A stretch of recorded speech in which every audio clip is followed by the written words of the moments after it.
It's my continuation video of retirement. This may be my final video because I don't have the audio, I don't have the video, and I don't have the ability to insert things in here. I don't have the ability to edit. So until I can get that stuff hammered out, I'm just going to be doing rants. And that's not really helping. Well, I mean, it helps me, but it's not really very helpful for anybody else. And plus, I kind of sort of want to educate from afar my mistakes, from my situation, see if it relates to you in some way, shape, or form.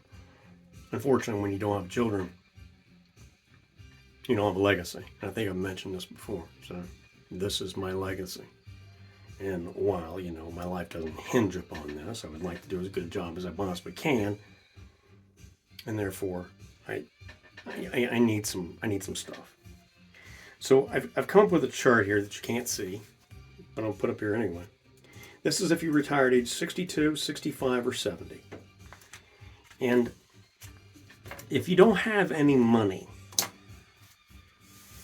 or a pension or something that you can count on other than Social Security, when you start getting past 55, you better start getting ready to take your Social Security at age 62 and make the most of it.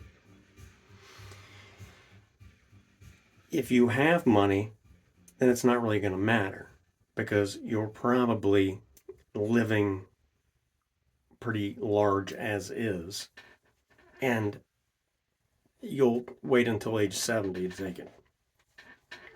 But a lot of this is based on risk. And the risk is that the money that you take at age 62 or 65 or age 70, they don't cross paths until age 79.8, which means that while you're going to be drawing less at 62, you will have drawn the same amount of money as the person who took it at 70 at age almost 80. Now, I don't know about you, but I would rather have a bird in hand than two in the bush. Actually, I wouldn't. But in this scenario, I don't want to bank on at age 62 each year living to age 80. Because by the time you get to age 80, look, most of us are either fucking dead or disabled or otherwise fucked. So take your money at 62 and run if you don't have anything else coming in, because you can still work at 62. And if you don't draw much anyway, let's say you're drawing $1,500 a month and say that pays your mortgage. Well, would you rather just go ahead and get that and then continue to work? Or would you rather just continue to work? I'll take what I've got, what I paid in, get that, pay for my house payment or whatever my rental is, and then I can, dick around with whatever else and not have to officially work part-time somewhere, do whatever. Otherwise, at age 62, if I'm broke, then I'm going to have to go ahead and work a full-time job until I get to 65. Now, 62 to 65, that's they say, well, it's only 3 years. Well, like I said in earlier videos, each year is like fucking 7. 62 to 65 is a lot of change. Now we talk about 65 to 70.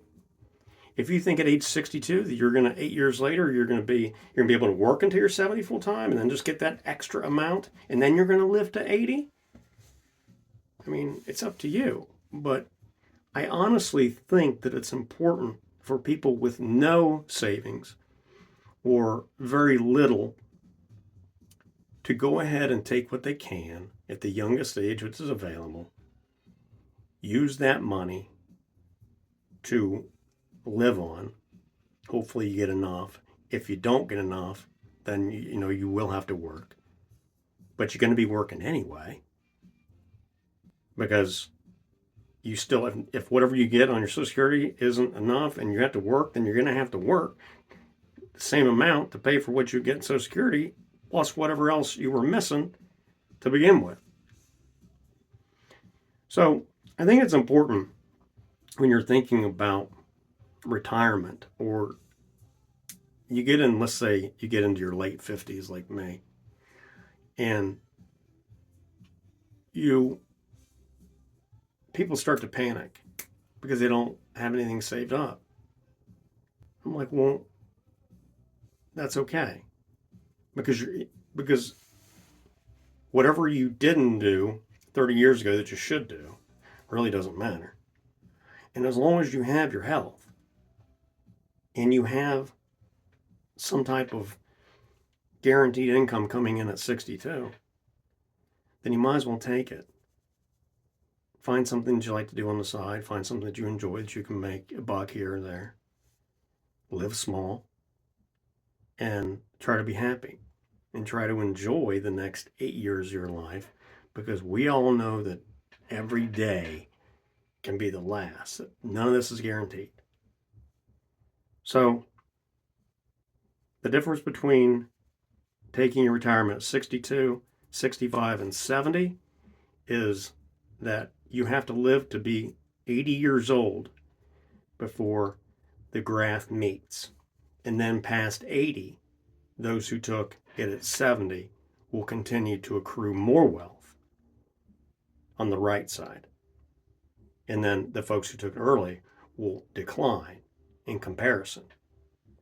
But you got to plan on living till you're 80, and then I don't know too many spry 80-year-olds, especially those that are living living on the margin right now. I'd rather take it while I can and enjoy what little bit of time I have left than hope that I live to be 80. If this helps, let me know. If not, I quit.